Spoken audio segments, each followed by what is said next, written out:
My name is Emily, and for most of my life, I tried to be the calm one in my family, the one who didn't make trouble, who didn't push back, who learned to swallow disappointment, because I believed keeping peace was more important than being right. But the truth is, peace built on silence eventually becomes a burden, and mine grew heavier each year until it became impossible to carry. The story I'm about to share began long before the Thanksgiving night, but that was the moment everything finally snapped into place. That night didn't come out of nowhere. It was the result of years of small wounds, favoritism disguised as helping your sister, expectations placed on me because I was the eldest, and a quiet but steady stream of comments that all said the same thing even if the words changed.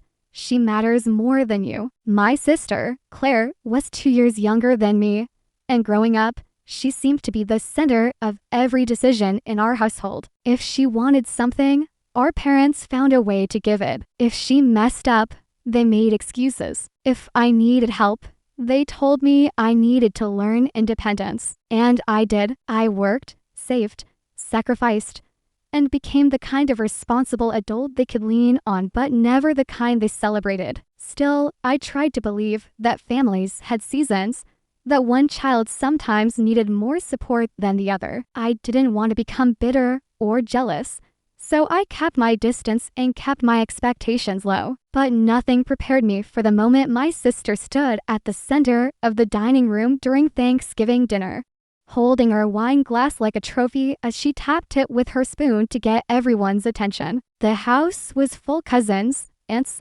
uncles, family, friends. It was loud, the kind of loud that feels warm at first, but eventually becomes overwhelming. I remember I was carrying a tray of rolls to the table when she called out, "Everyone, can I make an announcement?" And the room fell quiet. I didn't think much of it at first. Claire loved attention. She always had. So I figured she would say she got a promotion, or she and her boyfriend were moving in together. Something dramatic but harmless. Instead, she smiled like she had been waiting for this moment her entire life and said, "Mom and Dad are signing the house over to me." I get the house. Emily gets nothing. For a second, the room just stopped. Then people began clapping, cheering, laughing. A few of my cousins even raised their glasses and said things like, "Good for you, Claire, and you deserve it." No one looked at me. No one wondered how I felt. It was like I wasn't even in the room. I just stood there, the tray of rolls suddenly feeling like bricks in my hands.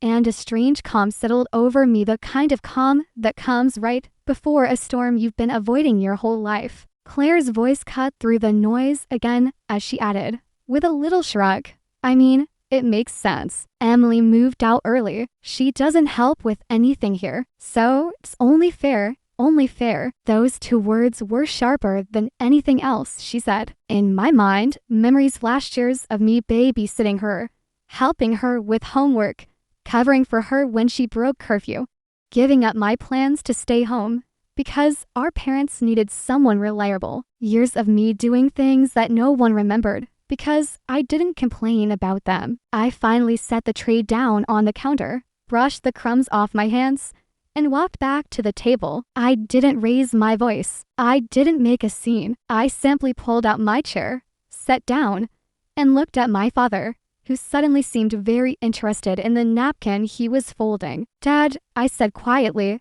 "should I tell them, or will you?" The effect was immediate. His fork clattered onto the plate. My mother's face paled. Claire's smirk disappeared. "Tell us what?" she snapped, already annoyed that I was interrupting her moment. But my dad still didn't say anything. He couldn't, because he knew the truth was finally standing in front of him, refusing to be quiet. The truth about the house, the truth about the debt, the truth about the reason they were forcing this transfer so suddenly, and the truth about why they chose Claire not because she deserved it, but because she was the only one naive enough to accept what they were trying to unload. I could have exposed everything right then, in front of the entire family. I could have humiliated them the way they had humiliated me. But revenge, real revenge, is not about shouting the truth in anger. It's about choosing the moment when the truth lands with the full weight of everything that came before it. And that moment, at that table, wasn't the right one. Instead, I leaned back in my chair and said,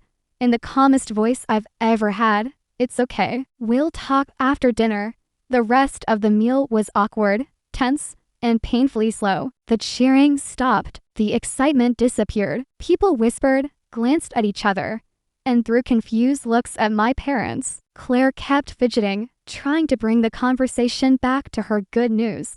But every attempt fell flat. It was the first time I had seen her uncomfortable, and a part of me small, but very real, felt something loosen inside my chest. A knot that had been tight for years finally began to unwind. After dinner, while people picked at desserts and made coffee, I invited my parents into the living room. Claire followed, of course, because she loved drama almost as much as she loved attention. When the four of us sat down, I didn't waste time. I looked at my father and said, "You tell her, or I will." My mother started to say something to defend him, but I held up a hand. For once, I wasn't going to be interrupted. My father sighed, rubbed his forehead, and said, "The house is not fully paid off." Claire blinked. "What do you mean? You told me we refinanced it." He cut in. "Several times. There's still a large amount owed." I watched the color drain from her face. "How large?" "Large," I answered for him,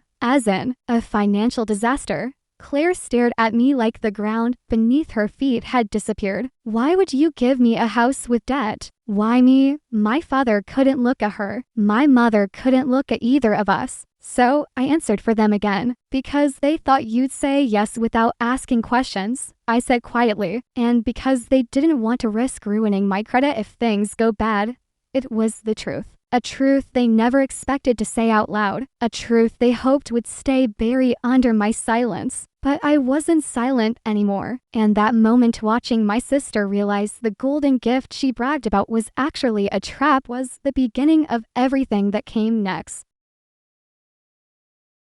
When my father finally said the words out loud, admitting the house wasn't an asset, but a financial trap, something shifted in the room. It wasn't loud. No one gasped or yelled. It was the kind of shift you feel more than you hear. Like, the air suddenly thickened and everyone had to breathe a little slower. Claire sat back on the couch, as if her body didn't know how to hold itself up anymore, and her fingers twitched against her knees. My mother looked down at her lap so hard it seemed like she hoped she could disappear into the pattern of the carpet. And I felt strangely steady. Maybe because after years of feeling like the ground under me was cracked, this was the first time I knew exactly where I stood. Claire shook her head. "Still processing. So you're telling me," she began slowly, "that I stood in front of everyone and told them I'm getting a house that's basically drowning in debt. You made me look stupid." Her voice cracked in the middle of the last word. Not dramatic, not loud, just small, like a balloon letting out air. For the first time in a long time, she didn't look like the confident, spotlight-loving younger sister. She looked like someone who had been handed something heavy, without warning. And even though part of me felt bad, another part of me couldn't ignore the reality that she wasn't the only one who had carried something heavy without being asked. My parents tried to reassure her. My mom kept touching her arm, saying, "We weren't trying to hurt you." And my dad muttered something about families sticking together. But Claire wasn't hearing any of it. She kept staring at me, like she thought I had known everything all along, and deliberately let her walk into that announcement blind. "When did you find out?" she demanded, wiping her cheek. "How long have you known?" "Since last year," I answered quietly. "I only found out because the bank called me." That got both my parents' heads snapping up. "Emily," my mother started, but I didn't let her finish. "They called me," I repeated, keeping my tone even, "because Dad put my name as an emergency contact on one of the refinancing documents. I didn't even know my name was on anything until that moment. They thought I was the co-signer." My father opened his mouth, closed it, then looked away again. Claire's eyes widened. "You put her name on the papers. Not legally, my dad said quickly. She's not responsible for the loan. They just had her number. It's administrative. Administrative, I echoed softly. But administrative mistakes don't make banks call on a Tuesday morning asking why the payment is late. Claire stared at me like the room was tilting. Why didn't you tell me? She whispered. Because it wasn't my place to tell you, I said. It was theirs. That answer sat between us for a moment, heavy and honest. And then Claire turned to our parents, not calm, not quiet angry. So let me get this straight, she said, her voice rising slightly. You owe all this money. The house isn't safe, and your big solution is to put it in my name so that if it all blows up, it hits me, not you, and then you let me announce it in front of everyone like it's some kind of prize. My mom reached for her hands. We just wanted to secure your future. No, Claire said sharply, pulling her hands away. If you wanted to secure my future, you would have told me the truth. My dad sighed like he had been carrying this burden alone, even though he was the one who created it. We thought you'd be grateful, he muttered. And that is what finally broke something in me. Grateful, I repeated softly. Dad, you were going to hand Claire a sinking house and hoped she'd thank you for it. You didn't ask her if she could handle the payments. You didn't ask her if she wanted it. And you didn't ask me if I even wanted to be part of this conversation. My mother's eyes filled with tears, not the kind from guilt, but the kind from being exposed. We tried our best, she whispered. We made mistakes, but we did what we thought was right. For years, that sentence had been used like a shield. We did what we thought was right. It was the phrase they used when they blamed me for Claire's decisions, when they told me I should understand why she needed more than I did, when they explained why they couldn't help me with college, but bought her a new car after she crashed the old one. It was the phrase that meant your feelings don't matter as long as we meant well, and hearing it again after everything was the final push I needed to stop protecting them. You didn't do what was right, I said slowly. You did what was easy, and then you pretended it was right. My mom covered her mouth. My dad stood up like he wanted to walk out, but there was nowhere for him to go. Claire leaned forward, elbows on her knees, staring at the floor. So what now? She whispered. No one answered her, not at first. So I took a breath and said the words that had been sitting in my chest for a year. Now, I began slowly. We deal with this like adults, all of us, not just me. Not just Claire, all of us. Claire swallowed hard. You mean talking to the bank? Yes, I nodded. I've already started looking into what options you have. My dad rubbed his forehead again. What options we have, he corrected. But even he didn't sound convinced. No, I said calmly. Claire needs to know her options first. You two made decisions without us for years. That stops now. Claire looked at me with surprise, like she didn't expect me to advocate for her after everything that happened at the table earlier. But this wasn't about punishing her, not yet. This was about fairness, something our family had never learned to practice. I don't want to be stuck with a house I can't afford, Claire whispered. I can barely handle my rent as it is. My mother started to say, we'll help. But even Claire cut her off. No, you won't. You say that every time something goes wrong and then Emily ends up fixing it. She turned to me again, almost pleading. What do I do? For the first time in years, she wasn't looking at our parents for the answer. She was looking at me, and some part of me softened, not because she deserved pity, but because I understood what it felt like to be handed responsibility you didn't ask for. We'll figure it out, I said gently. But I need you to listen, really listen. And she did. For the first time in a long time, she actually listened. I explained everything I knew about the refinancing, the loan terms, the interest rate trap, the late payment risks, the ways the debt could snowball if payments weren't made on time. I told her the truth our parents had avoided for years. The house wasn't stable, and pretending it was only made things worse. My parents sat there quietly, absorbing the weight of what they had done. My mom wiped her tears. My dad stared at the wall. Maybe they thought staying silent made them look remorseful. But to me, it looked like they were finally experiencing the consequences of years of overlooking the impact their choices had on their children. When I finished explaining everything, Claire sat back again, shaking her head. I had no idea, she whispered. No one told me anything. I know, I said softly. That's why tonight happened the way it did. Claire rubbed her face, letting out a long, unsteady breath. So, what's your plan? She asked. I paused not because I didn't know the answer, but because I knew that this was the moment everything would start shifting. The moment my calm, steady revenge would begin. Not explosive, not dramatic, just undeniable. My plan, I said, meeting my parents' eyes, is to stop keeping quiet about what actually happened and to make sure every decision from now on is honest. Even if the truth hurts. Claire nodded slowly. My parents didn't. The room fell silent, and in that silence, the first real crack appeared not between Claire and me, but between our parents and the version of themselves they had tried to pretend they were. And that crack, it was only the beginning. In the days that followed Thanksgiving, the house felt like a strange museum of silence, every room holding the echoes of conversation no one wanted to revisit. I drove home that night feeling drained, not angry exactly, but hollow in a way I hadn't felt since I was a teenager, trying to figure out why my efforts were invisible unless someone needed something from me. Even though the confrontation had happened and the truth was out, I felt the weight of something unfinished pressing on my chest. Something that told me this wasn't the end, it was barely the beginning.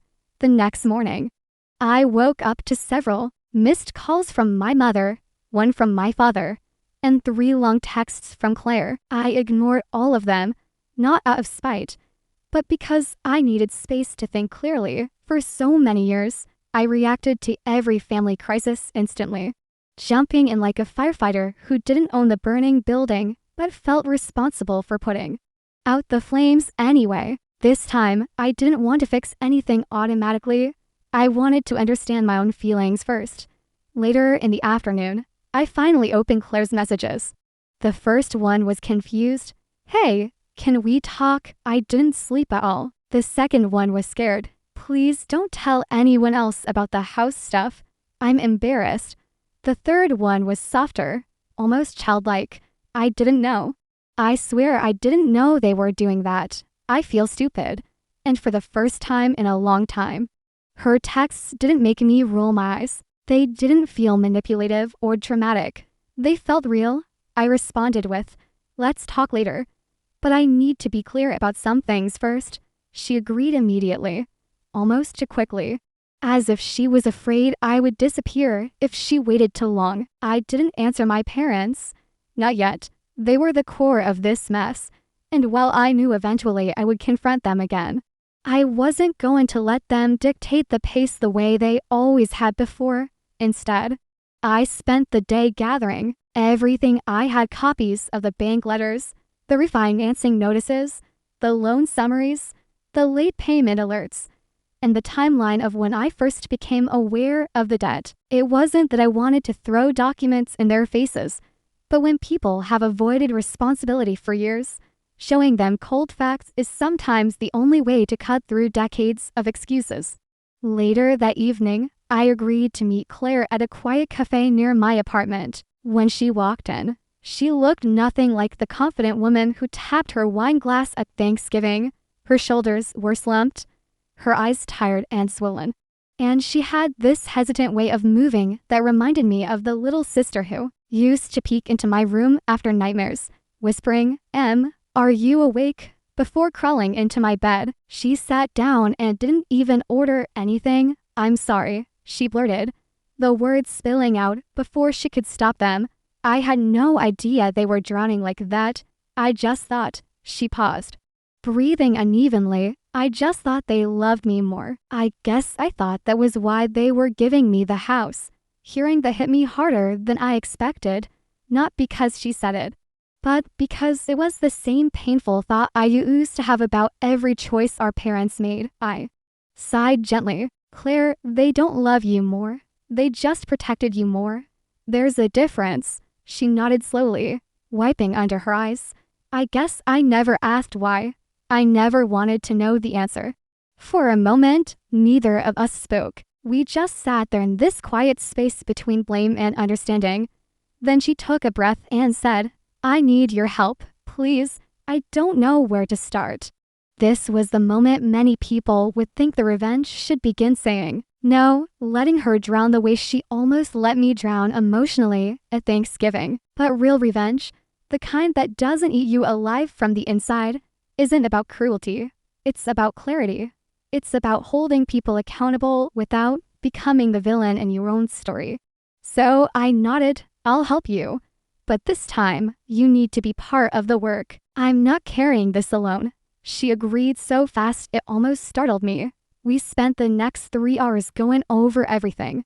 I showed her the loan breakdowns and explained how refinancing had stretched the debt instead of solving it. I told her which penalties were coming up and what timelines we were dealing with. I even told her the truth about why the bank had called me that moment had been the beginning of my shift from blind loyalty to self-preservation. At one point, Claire covered her face with her hands.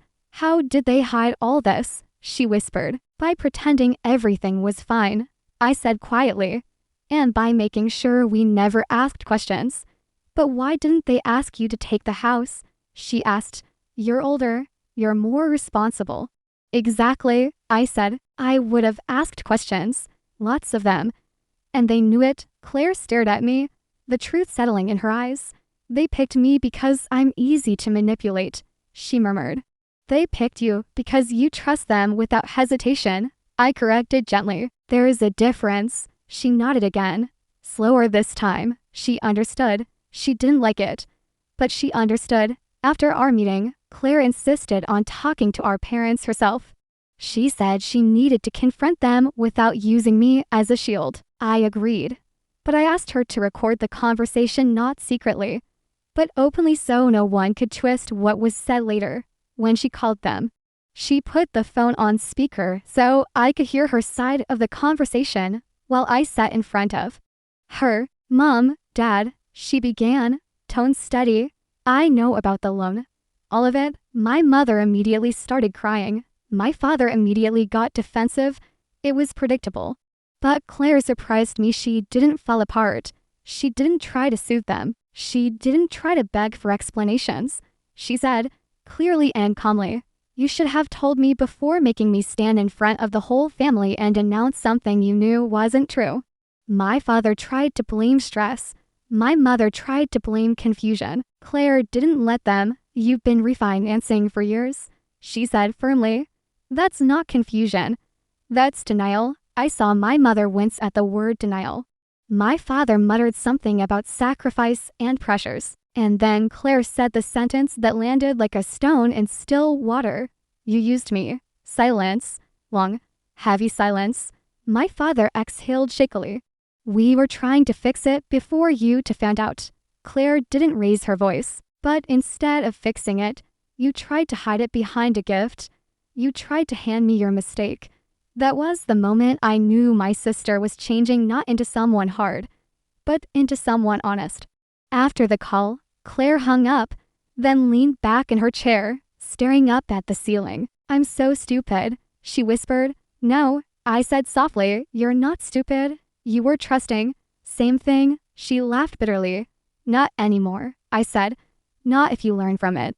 That night was the first time since childhood that Claire stayed at my apartment. She slept in the guest room.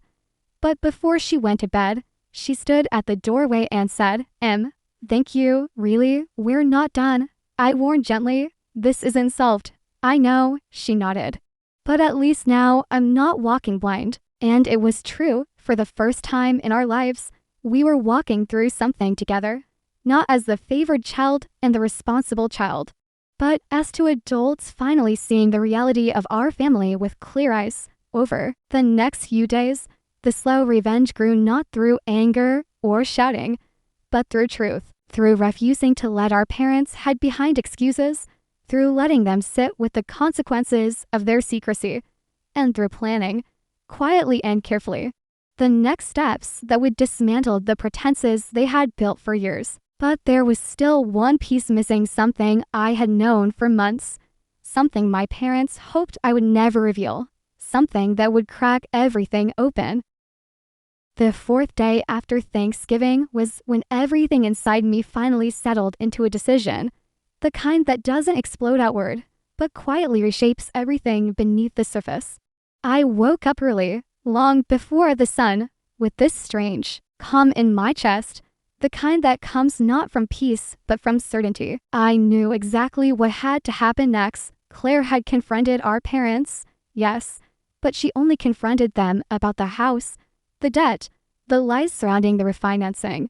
She still didn't know the part of the story that had been weighing on me for months, the part that connected everything: the sudden refinancing, the desperate loan extensions, the late payments, the secrecy, the panic. It was the truth I had discovered accidentally when the bank had called me months earlier.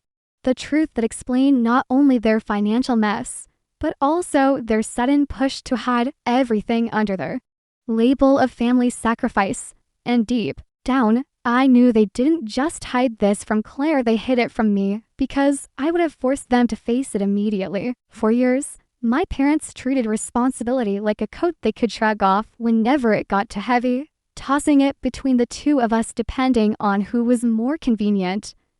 But this time, the weight was far too big, and they had reached for the easiest target: Claire. Now she knew about the debt, but she didn't know why it existed, and that missing piece was the one that would change everything. By afternoon, Claire showed up at my apartment again, this time holding a notebook with questions. Seeing her like that, prepared, determined, no longer fragile, gave me a strange mixture of pride and sadness. "Okay," she said as she sat at the table, flipping to a page filled with notes. "I wrote down everything I don't understand. We have the numbers, we have the timeline, but something still doesn't make sense." She pointed at the largest circle on the page. Why did they refinance the house 3 times in 8 years? What were they paying for? The payments got bigger every time. That doesn't add up. This was the moment I had been preparing for. The moment where hiding the full truth would no longer protect anyone, it would only prolong the damage. I took a deep breath, and she noticed immediately. Her eyebrows lifted. "What?" she asked, voice tightening with suspicion. What are you not telling me?" And there was the question I had been waiting for, the opening that would allow everything to come out naturally, not as an attack, not as a weapon, but as the truth she needed to understand her parents and herself without illusions. I reached into my drawer and took out a file folder I had kept hidden for months. Inside were copies of documents the bank had mailed me by mistake, documents that had opened a door into my parents' financial world so wide that it crushed any remaining image I had of them as quietly struggling but well-intentioned. As I placed the papers in front of her, Claire's expression shifted from curiosity to confusion to dread. She whispered, "What is this?" I sat across from her and spoke slowly, not wanting the words to sound like an accusation even though they revealed betrayal. "Claire, the debt isn't from the house itself. Not originally. The house wasn't drowning until they refinanced it to pull money out." She blinked at me. "Pull money out for what?" I turned one of the papers toward her. "For Dad's failed business investments." Her eyes widened. "What do you mean failed?" I said softly. "He started 3 side businesses over the past decade quietly, without telling us, and every single one fell apart. He borrowed against the house to cover the losses, and then, when those losses piled up, he refinanced again to cover the new gaps." Claire stared at the paper like it might bite her. "But why didn't they tell us? Why pretend everything was fine? Why pretend the house was stable?" "Because," I said gently, "Dad didn't want anyone to know he failed. He didn't want anyone to know how deep he was in. And Mom helped cover it because she didn't want to embarrass him." Claire shook her head slowly, as if the truth were a puzzle piece that didn't fit anywhere in the picture she had grown up with. "But they always acted like they were responsible, like they knew what they were doing. Acting responsible isn't the same as being responsible, I said. They've been patching holes with bigger holes for years. Claire flipped through the documents, her hands trembling. So the house, the one they wanted to sign over to me, the house is basically the collateral for Dad's mistakes. Yes, I said quietly. And if you had signed everything, the responsibility for those mistakes would be yours legally, not theirs. Claire's face drained of color. She stared at me with this expression of betrayal so sharp it almost hurt to look at. So they weren't helping me, she whispered. They were hiding behind me. I reached over and touched her hand gently. They weren't trying to hurt you, Claire. They were trying to avoid facing the truth. But in doing that, they put you directly in the line of consequences. She looked down, then up, then down again, like her thoughts were spiraling too fast to catch. I need to confront them, she finally said, voice thin but resolute. Not about the house this time, about everything. I need the truth from them directly. I nodded. I'll go with you. She hesitated. Are you sure? Yes, I said firmly, because they didn't just lie to you, they lied to both of us. And at this point, there's no point in pretending otherwise. We drove to our parents' house later that evening. It was dark by the time we arrived, and the house looked different, not physically, but emotionally. A place can look the same for years, but suddenly feel unfamiliar once the truth is exposed. When they opened the door, it was clear they had been waiting for us. My mom's eyes were swollen, and my dad looked exhausted in a way that hinted at guilt more than fatigue. Claire walked in first, holding the folder tightly. We need to talk, she said. No greeting, no small talk. She sat on the couch and placed the folder on the coffee table like it was a bomb waiting to go off. My parents exchanged a nervous glance. My dad cleared his throat. About what? About this, Claire said, opening the folder. The moment my father saw the documents, his face paled. My mother covered her mouth again, a gesture I had started recognizing as her default reaction to uncomfortable truths. Where did you get those? My dad asked, voice tight. The bank sent them to me, I said. Months ago. My dad exhaled sharply. They weren't supposed to. That's the problem, I said calmly. Nothing you've done in the past few years was supposed to be discovered. But that doesn't make it right. Claire looked directly at them, eyes firm. Why didn't you tell us Dad was pulling money from the house for failed investments? Why did you lie and pretend the house was fine? My father rubbed his face. Because I thought I could fix it, he said, voice shaking slightly. I thought if I just had more time, just one more chance, one more loan. But every loan made it worse, Claire said, her voice cracking. And instead of owning up to it, you tried to sign the house to me. My mom whispered. We didn't want you to worry. I finally spoke again. But you didn't mind using us to cover the consequences. My dad snapped. It wasn't like that. Then what was it like? I asked softly. Tell us. And for the first time, he did. He admitted everything. How he had always wanted to be more successful. How he felt like he had failed his own father. How he didn't want to look weak in front of us. How the loans started small but snowballed until they had no idea how to stop. My mother admitted she had encouraged him to hide it because she thought the truth would break the family. Ironically, the lie was what almost did. As they spoke, I didn't feel satisfaction or anger. I felt something quieter, a clarity, a final understanding of who my parents actually were beneath the performances they maintained. When it was over, Claire leaned back and wiped her face. I can't fix this for you, she said quietly. And I won't. Not this time. My parents stared at her, stunned, and then she added, with a steadiness that surprised all of us, Emily and I will help you create a plan, but we are not your shields anymore. That was the first real act of revenge, calm, clear, and rooted not in hurting them, but in refusing to enable them ever again. But the fallout from that conversation, the consequences that followed, those were only beginning. I sat alone in my apartment that night, the quiet buzzing round me the way it does when your mind is too loud for the room you're in. Part of me felt like I should have been relieved after all. The truth was finally out. And I had said things I had kept buried for decades. But another part of me felt hollow.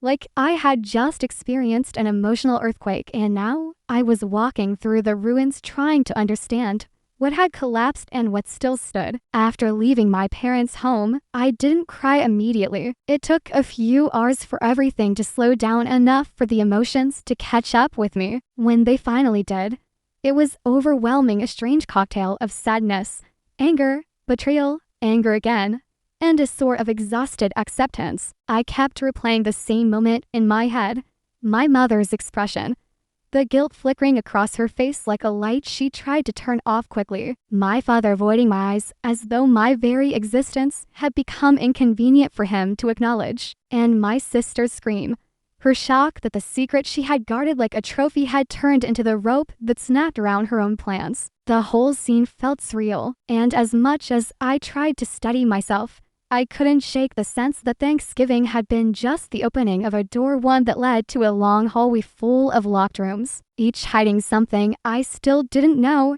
I barely slept. Every time I drifted off, my mind dragged me back into an interrogation with myself. Why did they treat me that way? What did I do to deserve being punished my whole life for something I never choose? Why did my sister get everything: attention, praise, support, love, and I had to become the child who survived on scraps, emotionally and materially? I wanted to understand them. I wanted to find a way to make sense of their choices, even if the truth would hurt. The next morning felt heavy. I woke up with puffy eyes, a sore throat, and the kind of headache that comes from crying harder than your body was designed for. My phone had several missed calls from my mother, my father, and even one from Denise. Not a single voicemail, not a single text explaining anything, just missed calls. I stared at the screen for a long time before deciding not to return any of them. I needed clarity, not another performance where they pretended I was overreacting. Instead, I got dressed, made myself coffee, and sat at the small dining table with my laptop open. I didn't have a detailed plan yet, but I knew one thing. If I wanted peace, I needed answers, real answers, and I couldn't get them by waiting for my parents to tell the truth voluntarily. They never had before.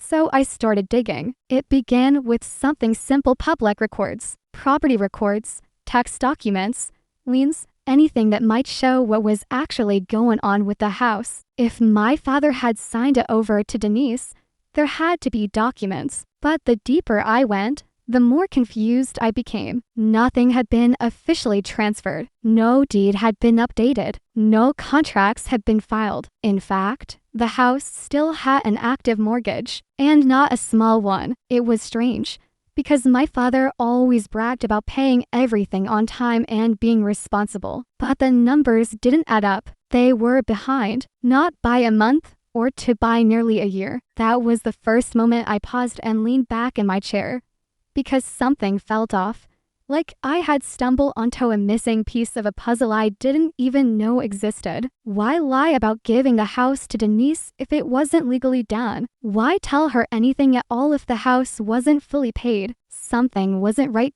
By midday, my head felt heavy, so I took a walk to clear it. It was chilly outside, the kind of cold that makes your lungs tighten when you inhale too quickly. I walked slowly, letting the fresh air ground me. That's when my phone buzzed. Another call from my mother. This time I answered. Her voice was thin, trembling slightly, like she had spent the night crying or worrying. She didn't even say hello, just, "Emily, please come home." I kept walking, staring ahead. "Why?" I asked, keeping my voice steady. There was a long pause before she whispered, "You deserve to hear everything." For a moment, I almost hung up, because I wasn't sure I had the emotional strength to sit through another conversation that might twist itself into excuses. But something about her tone was different, not defensive, not angry, almost pleading. After a long silence, I said, "Fine, I'll come." She exhaled shakily, like she had been holding her breath. When I got to the house, everything felt different. There was no Thanksgiving warmth, no smell of food, no chatter. The air inside felt cold, like the house itself had absorbed what happened the night before. My father was sitting in the living room, elbows on his knees, staring at the floor. My mother stood behind him, wringing her hands. Denise wasn't there.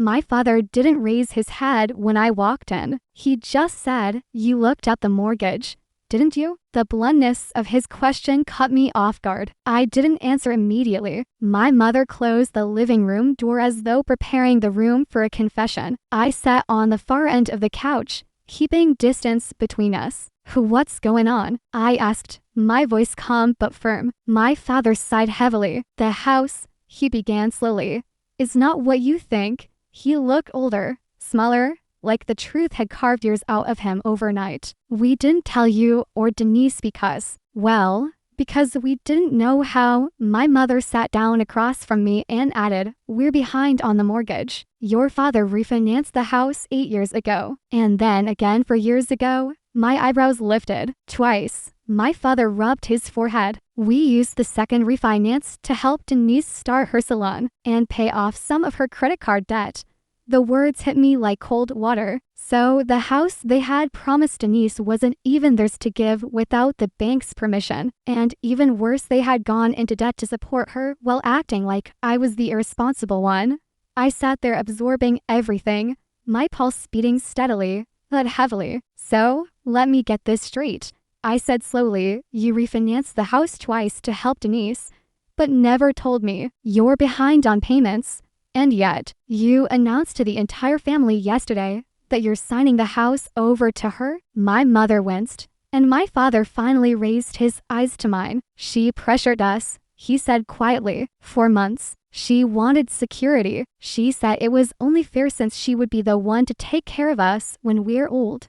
I almost laughed, not a happy laugh, but the kind of laugh that comes from disbelief. "She hasn't taken care of anyone but herself," I replied. "You know that." My father didn't argue. My mother looked like she wanted to cry again. "We know we were wrong," she whispered, "but we were scared. And Denise, she can be very convincing." I took a breath, letting the pieces fall into place. They hadn't chosen her out of love, they had chosen her out of fear, out of habit, out of years of letting her dictate the emotional climate of the family. It wasn't an excuse, but it was an explanation. My father leaned back, exhaling deeply. "We need help, Emily," he admitted. "We don't know what to do."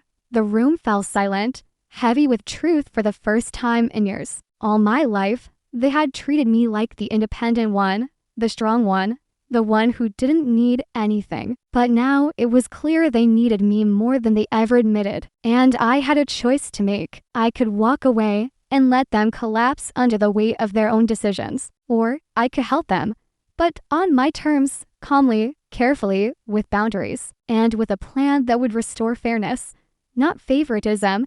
That moment sitting in that quiet, chilly living room was when the real shift happened. A different kind of revenge formed in my mind, not fueled by anger or impulsive decisions, but by clarity. My revenge wouldn't be loud. It wouldn't be dramatic. It would be deliberate, patient, and impossible for anyone to twist into something cruel. My revenge would be giving them the truth they had avoided for decades.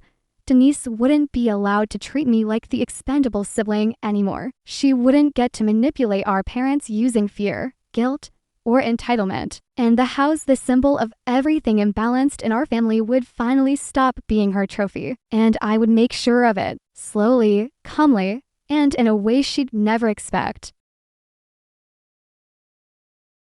I sat there in my parents' living room, feeling the weight of everything that had finally come out.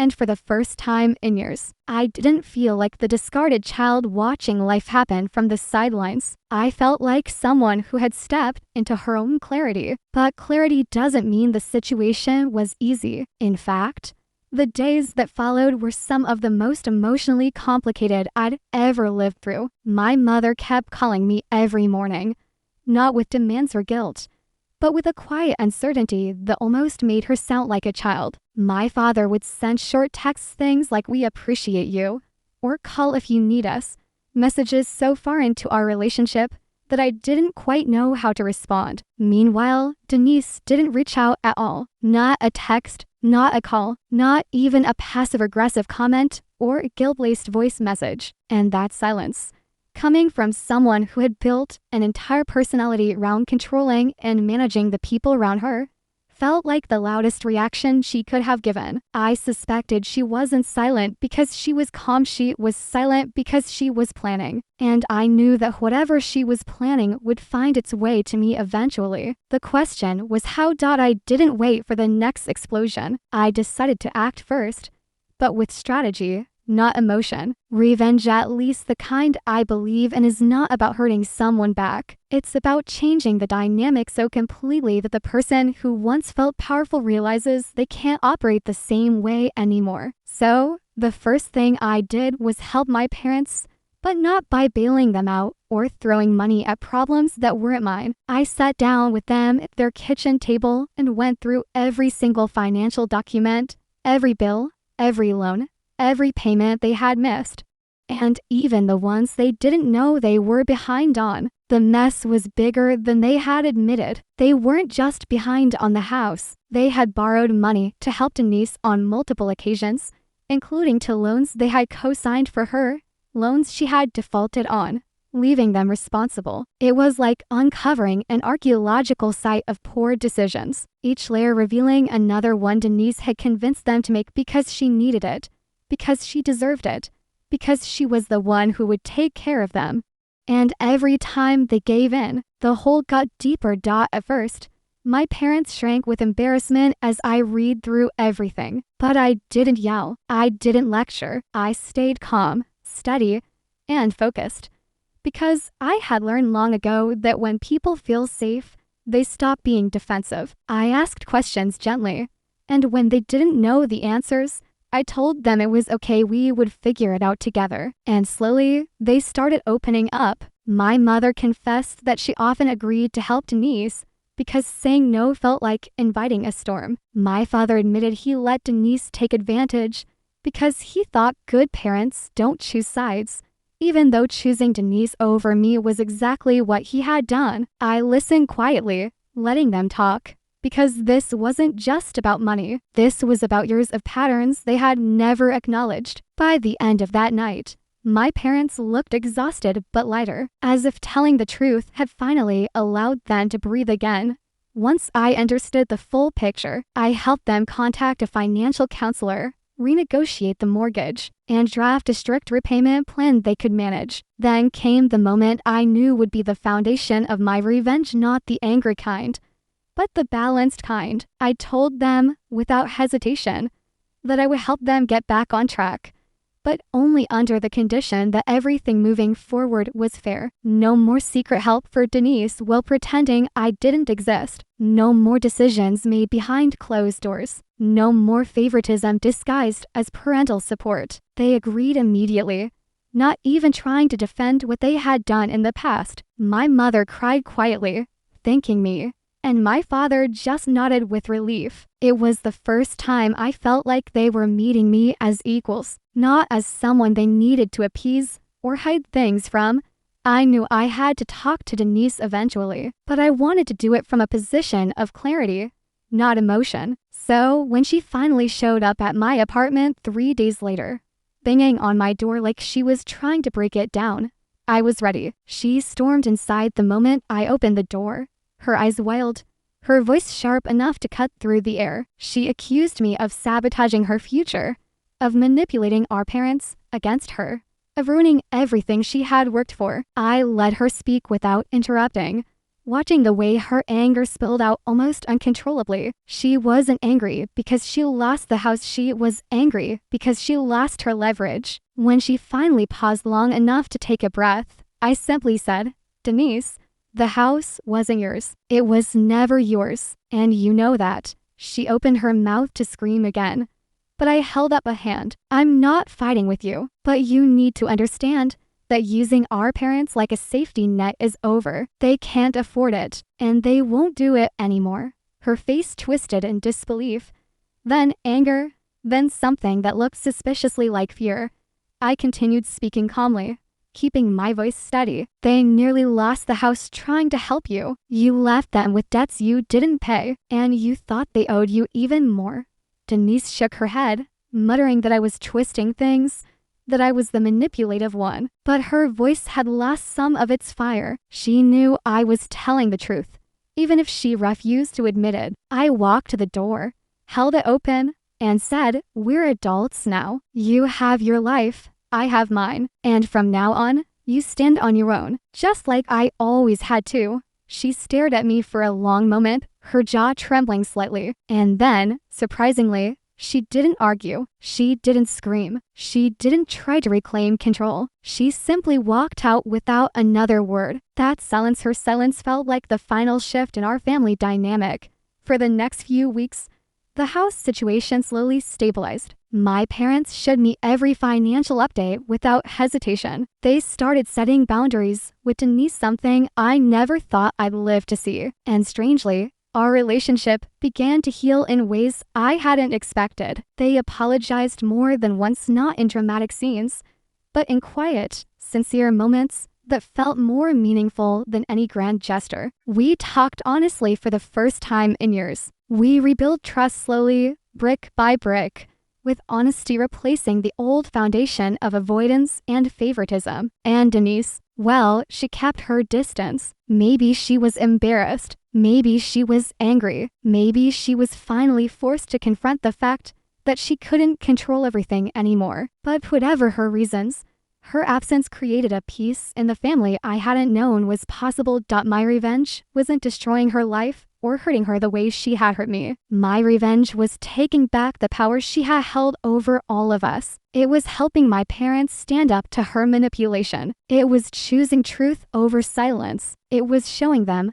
without yelling or bitterness, that I was the one who stepped up when everything fell apart, not because I wanted praise, but because it was the right thing to do. And in doing so, I finally became more than the forgotten child in the background. I became the one who brought clarity to a family that had been drowning in denial for years.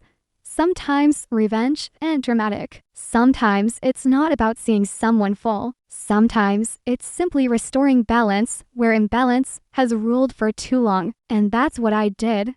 Calmly, quietly, and with more strength than I realized I had. If you enjoyed this story and want more calm, thoughtful revenge stories like this, don't forget to like, share, and subscribe. Your support helps me keep telling these stories in the way they deserve to be told.